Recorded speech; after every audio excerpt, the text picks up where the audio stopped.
Bonjour. Grosse chute sur le Bitcoin. Les personnes pas préparées sont en panique et revendent à perte pour la plupart. La chute est-elle finie? À quoi faut-il s'attendre pour la suite? C'est ce que nous allons voir dans l'analyse du jour.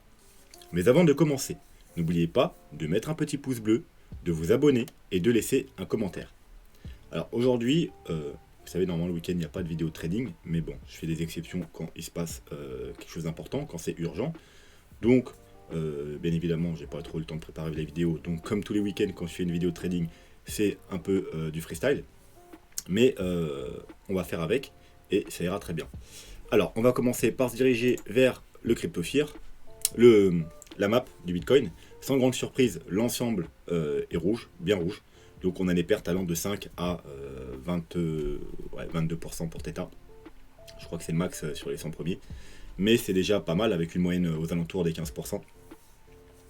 Donc grosse chute de Bitcoin, tous les alts y suivent, sans grande surprise pour la map. Le CryptoFear, on est en 25, mais bien entendu la mise à jour elle est liée aux 4 heures. Et on aura sûrement un chiffre beaucoup plus bas. Donc je pense aux alentours entre les 10 et les 20. Il va aller rechercher entre les 10 et les 20 la zone où théoriquement on est censé commencer à faire des achats lors des grosses chutes.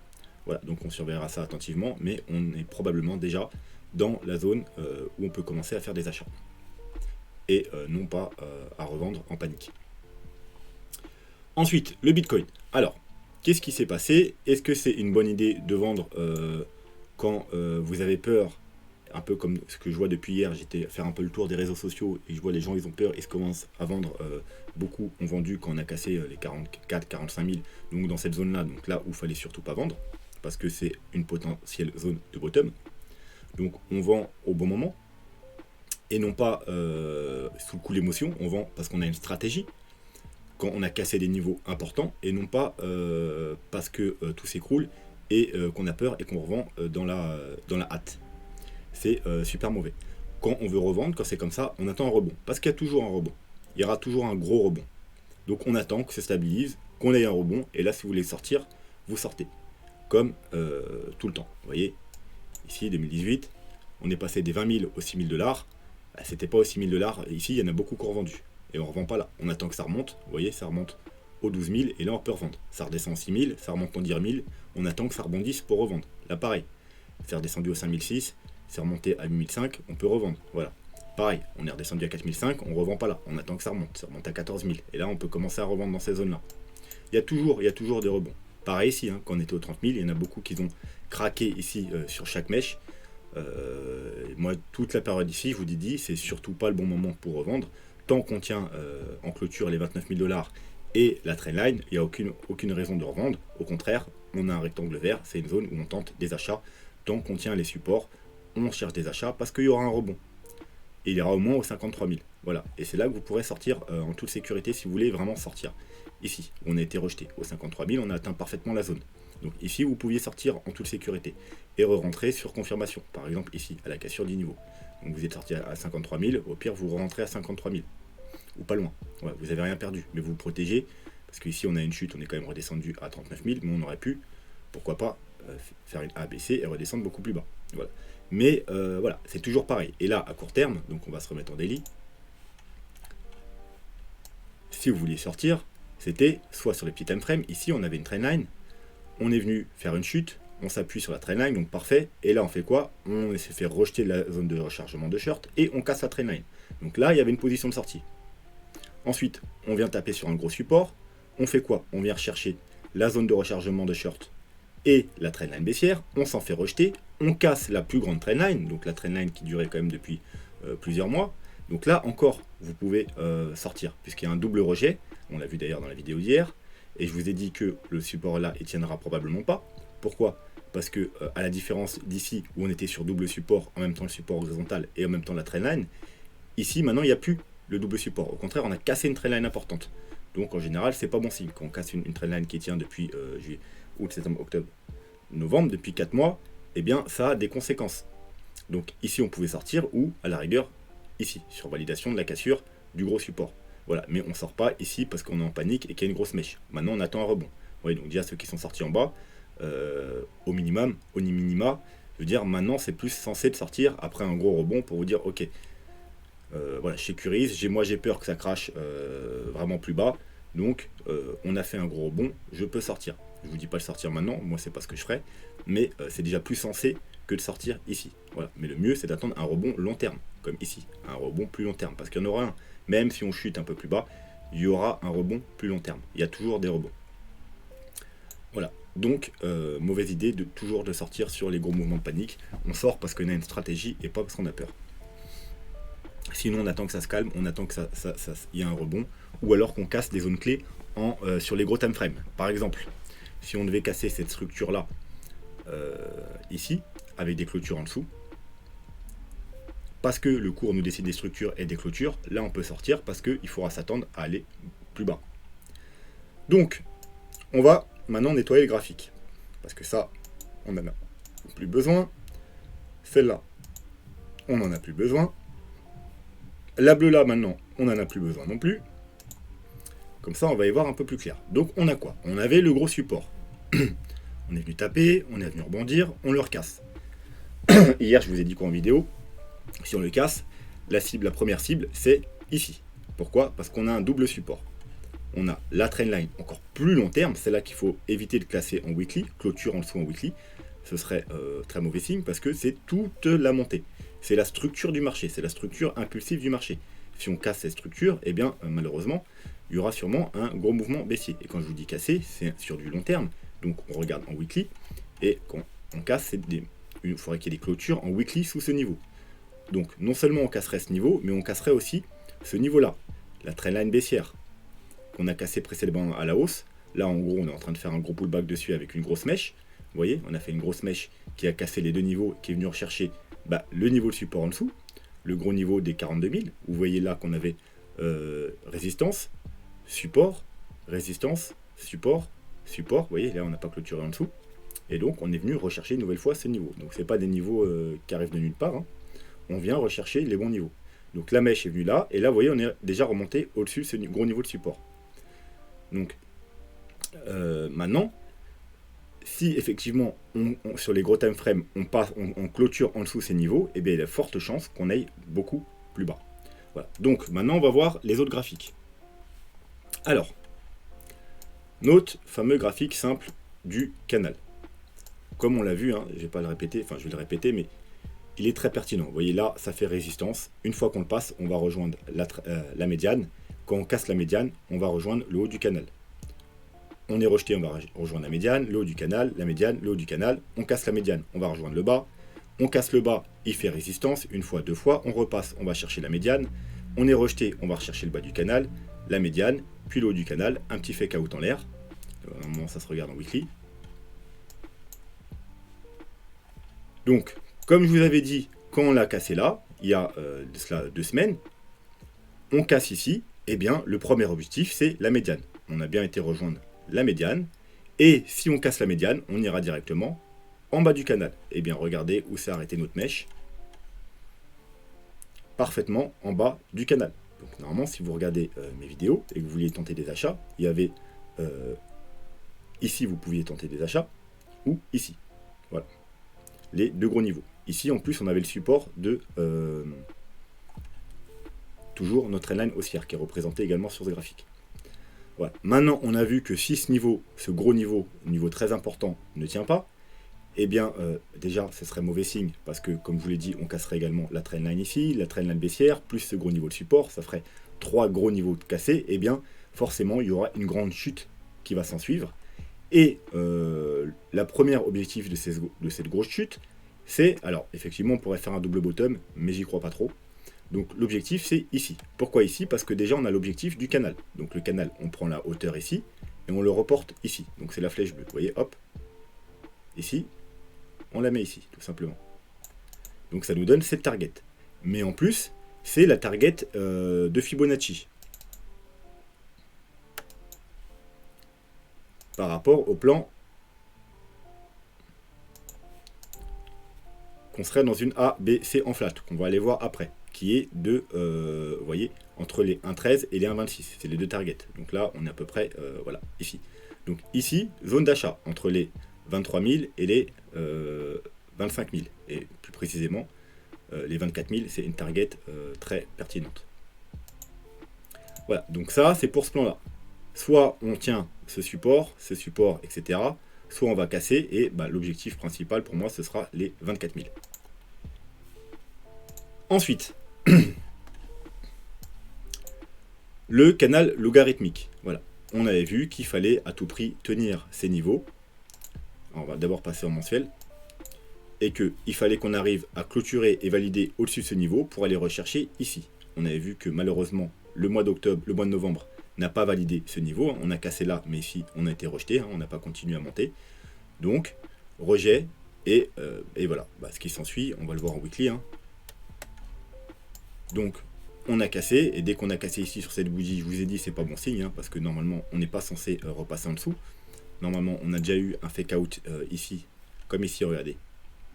Là, on est venu rechercher la ligne rouge, la ligne verte, ensuite résistance, mais une fois qu'on passe, on va direct en haut. Là, pareil, on est rejeté, une fois qu'on passe, on va direct en haut. Donc là, on avait été rechercher la ligne rouge comme en 2017, puis la ligne verte, la résistance, on rebaisse, et normalement, une fois passé au-dessus, on est censé se diriger là-haut. Donc, on n'est pas censé repasser en dessous. Donc, dès qu'on est repassé en dessous, je vous ai dit déjà, ça, c'est pas bon signe. Donc, on repasse en dessous, on fait quoi? Un petit pullback, ici, rejet, et donc voilà, bah, grosse chute, sans grande surprise.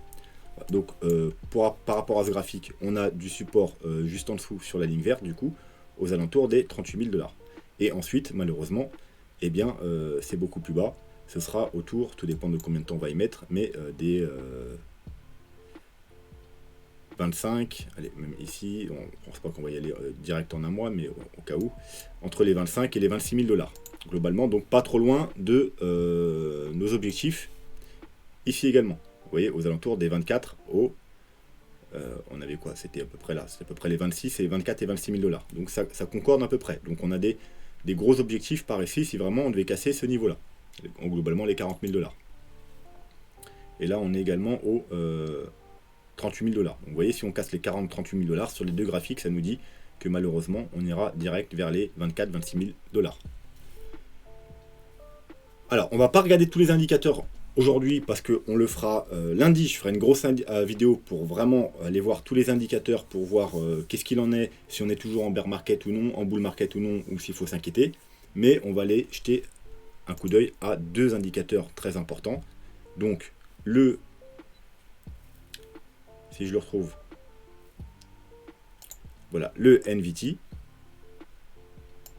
Pour commencer, donc le NVT, vous savez que alors, les verts, on n'en a pas souvent, surtout en weekly, c'est des zones d'achat très pertinentes, il faut toujours acheter quand il y a du vert. Sinon, ensuite, ça passe en bleu, quand ça devient très boule, ça passe en rouge, et quand ça repasse en bleu, eh bien, grosse chute, comme ici.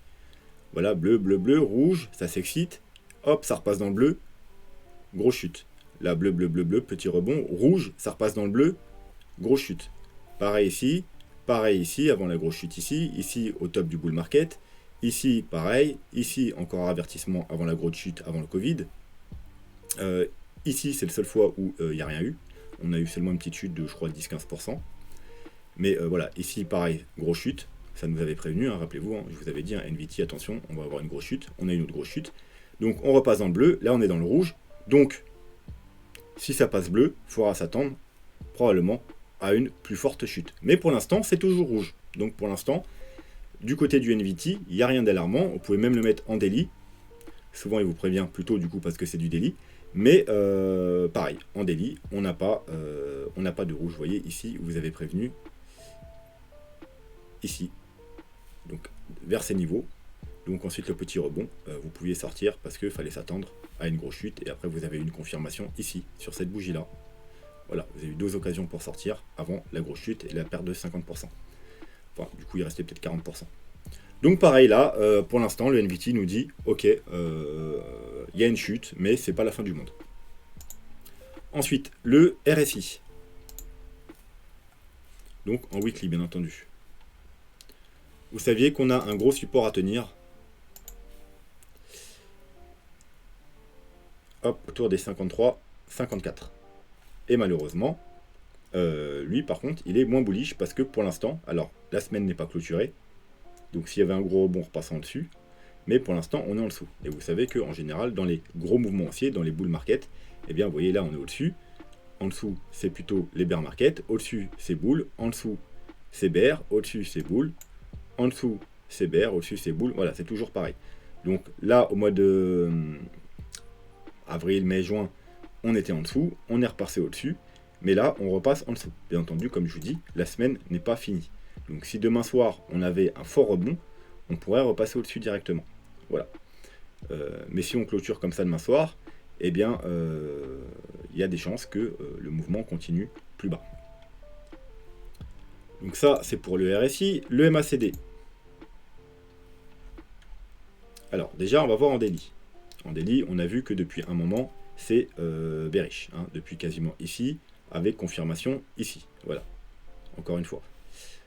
Mais le daily, il y a des faux signaux, donc c'est pas lui vraiment qu'on tient compte. Nous, on se focus sur le 3 jours. Et le 3 jours, il nous a donné son signal de vente ici. Donc vous voyez, sur cette bougie-là. Exactement, sur les 60 000 $. Je vous en avais parlé, je vous ai dit qu'à chaque fois que le MACD, en 3 jours, il donne la double confirmation du stock RSI et du MACD, comme ici. Vous voyez, ici. Ici, on a eu la confirmation qu'on allait avoir un gros mouvement baissier. Gros mouvement baissier. Ici, confirmation, petit mouvement baissier. Là, confirmation, double confirmation. Vous voyez, le stock RSI, il croise, il casse. Je vous ai dit, dès qu'il casse la zone de surachat, eh bien, gros mouvement baissier. Le MACD, il a donné sa confirmation. Première bougie rouge sur cette bougie-là, environ des 60 000 $. Du coup, eh bien, on savait que c'était pas bon signe parce que c'est du 3 jours. Donc, gros mouvement baissier. Maintenant, l'important, c'est le weekly. Le weekly, lui, va nous donner des mouvements encore plus grands. Donc, le weekly, malheureusement, pour l'instant, on a eu la confirmation du stock RSI, déjà depuis une semaine. Mais le MACD, c'était pas encore fait. Mais là, vous voyez que on vient de commencer à croiser et d'avoir une bougie rouge. Alors, attention, la semaine, encore une fois, n'est pas terminée. Si on a un rebond d'ici demain, ça décroisera. Après, même si on finit comme ça, et que la semaine prochaine, on remonte tout de suite, eh bien, ça nous fera du coup juste un petit fake out. Si par contre, la semaine prochaine, on clôture également dans le rouge, eh bien, malheureusement, il faudra s'attendre à un mouvement plus conséquent et probablement aller rechercher, comme je vous ai dit, les 24, les 26 000 $, comme à chaque fois. Vous voyez, on va s'enlever le stock RSI. Vous voyez ici, croisement, hein, en weekly, eh bien, c'était la grosse chute ici. Croisement ici, c'était la grosse chute des 14 000 jusqu'aux 4 000 $. Ici, croisement, eh bien, c'était la grosse chute des 65 000 aux 30 000 $. Donc voilà. Donc, à surveiller attentivement. Comme on l'avait vu hein, depuis une semaine ou deux, je vous dis attention, c'est pas très bullish. On a eu la confirmation du stock RSI et là ça commence à presque croiser, hein, c'est pas encore mais c'est fait, donc maintenant il va falloir être très prudent. Ça peut être très mauvais signe pour la suite, du moins ceux qui veulent pas aller voir le Bitcoin, qui veulent pas que le Bitcoin aille en dessous des 40 000 $. Donc ce sera tout pour les indicateurs, on verra tous les autres indicateurs lundi, mais je voulais juste vous en montrer les principaux. Donc le NVT dit pour l'instant il n'y a rien de grave, le MACD dit il suffirait qu'on reste un peu trop bas et qu'on continue à descendre et ça deviendrait grave également. Et en 3 jours, on avait vu déjà depuis une ou deux semaines que ça nous indiquait un gros mouvement baissier. Eh bien ça n'a pas loupé, encore une fois de plus, le MACD ne s'est pas trompé. D'ailleurs c'est pareil pour le CryptoFear, hein. Rappelez-vous, hein, pendant peut-être 2 mois, je vous ai répété à chaque fois, la zone qu'on est entre les 70 et les 80, pour aller faire des nouveaux plus hauts, et si vous voulez une nouvelle jambe de bull run, il faut réussir à passer au-dessus des 80, comme ici, hein, on a eu les belles jambes haussières là. Tout ce niveau-là, on était au-dessus entre 80 et 95 sur le CryptoFear. Enfin, les deux jambes, celle-là et celle-là. Et ici, on a fait un range entre les 70 et les 80. Quand on a cassé les 70, je vous ai prévenu, attention, on a eu la grosse chute. Voilà. Ici, on a eu pareil, ici, on était entre les 70 et les 80, je vous ai dit, attention, il y aura une chute. On a cassé les 70 et non pas les 80, et on est parti en bas. Ici, pareil, on a fait un range. Vous voyez, encore une fois, vous voyez les ranges là, entre 70 et 80. Ici, on a fait un range, un petit fake out, où on a fait un nouveau plus haut d'ailleurs. Voilà. Mais on ne s'est pas maintenu, donc ça ne nous suffisait pas pour faire une jambe haussière.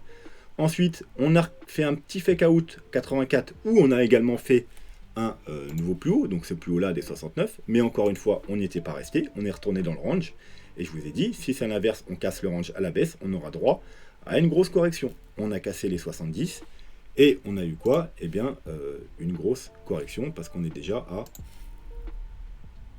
si on prend le sommet, 39%, voilà, presque 40% de correction. Donc encore une fois, l'analyse était plutôt bonne. Donc j'en reviens aux indicateurs. Oui, donc voilà. Donc le MACD nous avait prévenu, le CryptoFear nous avait prévenu, Ishimoku nous avait prévenu en daily depuis un moment déjà. On l'avait vu ça. Hop, on va s'enlever le graphique pour y voir plus clair. La courbe logarithmique également nous avait prévenu. Le Ishimoku en daily, on est... alors en daily, hop. Il nous avait prévenu ici, à 63 000. Vous voyez, on avait vu que on est bullish, on est bullish, on est bullish. Une fois qu'on a cassé la Kijun, eh bien on passe bearish sur Ishimoku. Et on a eu confirmation de la lagging span. On a cassé le cours du prix par le bas. C'est elle qui confirme. Ensuite, résistance et on continue plus bas. Voilà. On a cassé le nuage. On s'attendait à aller rejoindre dans un premier temps le bas du nuage. On a refait un pullback. Là, la Kijun, vous voyez, elle a bloqué. Et on repart à la baisse. Et là, eh bien, voilà. Donc là, maintenant, il n'y a plus rien sur Ishimoku en support, en daily. Voilà. Il n'y aura que les résistances à la hausse. En weekly, comme vous pouvez voir, on a cassé la Kijun avec une mèche, on est revenu chercher le nuage, mais pour l'instant, on tient la Kijun. Donc pareil, si on clôture en dessous de la Kijun, il faudra s'attendre à aller plus bas. Comme je vous avais dit ici, depuis qu'on est ici, je vous dis attention, c'est dangereux, parce qu'il n'y a plus de support. Vous l'avez dit, ça, la lagging span. Ici, c'était bon, on avait du support, mais là, ça devient dangereux parce que regardez, il n'y a pas de support. Je vous l'avais dit ça, il n'y a pas de support. Le prochain support, je vous avais dit, il serait là. Donc voilà, si on descend un peu, on va s'en diriger ici sur le support. Donc aux alentours des 40 000 $. Donc il y a forte chance que si on ne tient pas ce niveau, on retourne encore une fois au moins vers les 44 000 $ où il y a le haut du nuage et il y aura le support pour la lagging span. Si ensuite ces niveaux ne tiennent pas, et bien c'est direction le bas du nuage. Vous savez, quand on pénètre dans le nuage, on ira au bas du nuage, donc vers les 36 000. Et là, la lagging span, elle aura le cours du prix aux alentours également de 35 000 comme support. Et ensuite, bon bah ensuite il n'y a plus rien. Et ensuite, du coup, on ira sûrement rejoindre, comme je vous ai dit tout à l'heure, les 24 à 26 000 $. Donc ça, c'était pour Ishimoku. Ishimoku en daily nous avait également prévenu depuis un certain temps.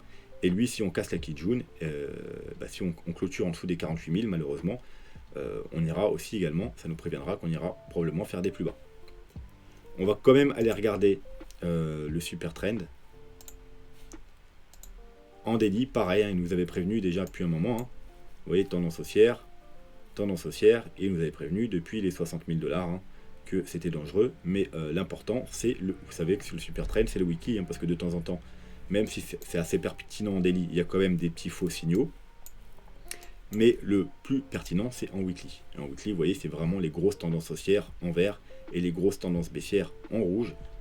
Donc pour l'instant tout va bien, parce que le super trend il fonctionne comment? Tout simplement sur les clôtures. Ça veut dire qu'on peut passer en dessous, il n'y a pas de problème, mais si on clôture en dessous, eh bien, il va passer rouge, et en général, le rouge, ça nous annonce des grosses corrections.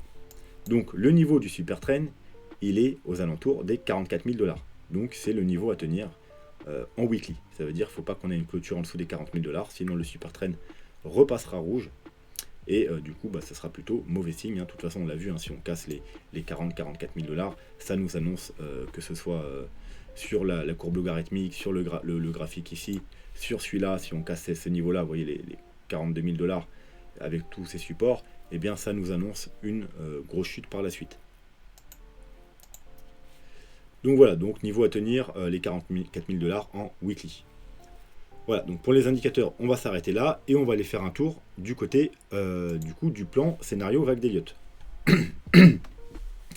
Donc on avait dit que à partir du moment où on cassait ce niveau-là, donc les 51 000, on passerait en priorité le scénario bear, parce qu'on étudiait plus le scénario bull tant qu'on n'avait pas preuve du contraire. Maintenant qu'on a cassé ces niveaux-là, eh bien c'est le scénario bear qu'on prend en priorité. Donc le scénario que je vous donne depuis plusieurs mois, qu'on serait dans une A B, C, donc en flat, puisqu'on a été recherché plus haut que le sommet ici, avec une vague C, qui a pour premier objectif, normalement, ici. Donc les 40 000, exactement les 40 300 $. C'est quoi? C'est la ligne jaune ici, c'est les 0,68 de Fibo par rapport à ce mouvement-là. Voilà. Ça, c'est le premier objectif, l'objectif principal, mais malheureusement, ensuite, il y en a d'autres. Il y a le double bottom, voilà, c'est pas l'objectif que je privilégie. Et il y a ensuite les 1,13. Alors, je vais quand même vous le mettre. Hein. Voilà, hop, on part du bas. On va en haut. Voilà, donc les 61,8, ils sont là. Le 100% double bottom, il est là. Et ensuite, on a les 1,13, 1,23,6. Voilà. Donc, c'est les chiffres que je vous ai donnés tout à l'heure. Entre les 26 000 $ et globalement les 23 500 $. Entre 23 500 $ et 26 000 $. Si on casse ces niveaux-là, donc les 40 000, encore une fois, ça nous dit que si on casse les 40 000, il y a de fortes chances qu'on aille beaucoup plus bas. Et du coup, que la vague C, je vais peut-être pas pouvoir le choper là. Alors, je vais enlever ça, c'est pas grave. Hop. La vague C puisse aller jusque là. Voilà. Donc, une chose qu'on avait vue, c'est que ce mouvement-là, malheureusement, ça semblait pas un mouvement impulsif. Pourquoi? Parce que ça nous faisait 3 vagues. Et, voilà. Et un mouvement impulsif doit faire 5 vagues. Et je vous ai dit, là, il y a très peu de chances qu'on ait fini la vague 3 ici, si on est dans un mouvement impulsif. 1, 2, 3, parce que c'est trop petit pour une vague 3. C'est trop petit. On est censé être dans un bull run. Une vague 3 elle doit péter très fort. Et là, elle n'a pas été très haut. Dedans, le sous-décompte de la vague 5, il était très très faible également. Donc il y avait peu de chances qu'on soit dans un mouvement impulsif, mais ça ressemblait plus à un mouvement correctif. Vous voyez, en 3 vagues. 1, 2, 3. On voit très bien qu'il y avait 1, 2, 3. Voilà. Donc c'est comme ça une flat. 1, 2, 3. 1, 2, 3. Mais ensuite, il nous faut 5 vagues baissières. Voilà. Donc, si on est bien dans ce scénario-là, malheureusement, j'ai peur que la chute ne soit pas terminée, parce que là, on n'a pas 5 vagues baissières. Alors, on n'est pas obligé de regarder en weekly non plus. Hein. On peut peut-être regarder en daily ou en 3 jours. Mais on n'a pas 5 vagues baissières. Au minimum, on a une vague, 2 vagues, même si la vague 2 est très faible. Là, on aurait fait une vague 3. Donc du coup, il nous manque une vague 4. Donc un gros rebond. Et une vague 5 qui est censée diverger ensuite. Voilà. Donc là, théoriquement, si on est dans ce plan-là, il y a très peu de chances que le point C s'arrête ici. Alors oui, on a pratiquement été rechercher l'objectif, qui est à 40, exactement à 40 300 $ environ. Vous voyez, à quand même 1000 ou 2000 $ près, ça dépend des plateformes. Hein. Des plateformes, elles ont fait des mèches plus basses. On a pratiquement atteint l'objectif, mais on ne l'a pas atteint. Et comme je vous dis, il y a très peu de chances qu'il y ait 5 vagues ici. 1, 2, 3, 4, 5. Franchement, je pense pas. Je pense pas qu'il y ait 5 vagues ici. C'est plutôt une vague 1, une vague 2, une vague 3. Donc une vague 1, une vague 2, une vague 3. La vague 3 qui va plus bas que la vague 2. Il nous manque une vague 4 et une vague 5 où il y aura une divergence. Hein. Donc on construit quelque chose là, un gros rebond et une dernière vague, pourquoi pas, pour aller rechercher justement les 40 000, voire un peu plus bas si on doit aller plus bas. Voilà, donc ça c'est le scénario qu'on privilégie actuellement. Après, certains pourront me dire que peut-être ici, hop, ça s'est terminé là, et qu'on a fait une 2, 3, 4, 5, genre 1, 2, 3, 4, 5, j'y crois très peu. Parce qu'en plus, on est censé avoir une divergence sur la vague 5. Et vous voyez que là, il n'y a pas de divergence. La vague 3, elle est là, la vague 5, elle est plus haut. Donc normalement, on n'aurait pas dû faire de plus haut. Si on aurait 1, 2, 3, 4, 5, parce qu'il y en a, voilà, ici on avait un potentiel bottom, donc pour 1, 2, 3, 4, 5, ce serait la première vague, là on serait dans une vague 2, ensuite 3, 4, 5, mais globalement, de toute façon, ça ne change pas grand chose. Pourquoi? Parce que, alors, il faut que peut-être je retrouve le bon graphique. Non, c'est pas sur celui-là. Je vais rester sur celui-là. Admettons, on serait dans ce scénario-là, auquel je ne crois pas trop, hein, je vous le redis. Et bien, de toute façon, si ça serait une vague 1 et là une vague 2, les objectifs, eh bien, ce serait de toute façon à peu près les mêmes. Donc, ça ne va pas changer l'histoire. Les objectifs, vous faites avec une vague 2, c'est 0,5, 0,618. Donc, ce serait ici les objectifs.